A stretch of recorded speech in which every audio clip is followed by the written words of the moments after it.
Hi everyone, my name is Jeff Brown and welcome to my course Configuring Network Settings for Microsoft Teams.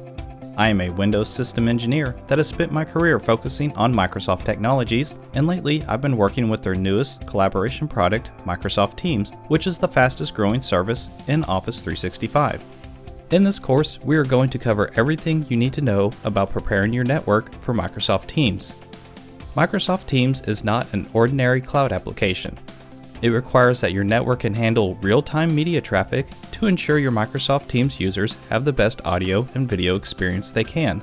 Some of the topics we will cover include discussing network best practices for connecting to the Microsoft 365 cloud, understanding how Microsoft Teams establishes voice and video calls inside and outside your corporate network, how to perform network bandwidth planning, and how to implement quality of service with Microsoft Teams.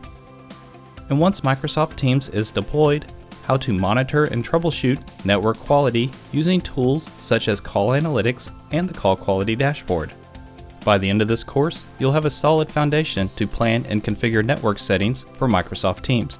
Before beginning the course, you should be familiar with network concepts like DNS and tools like ping and traceroute.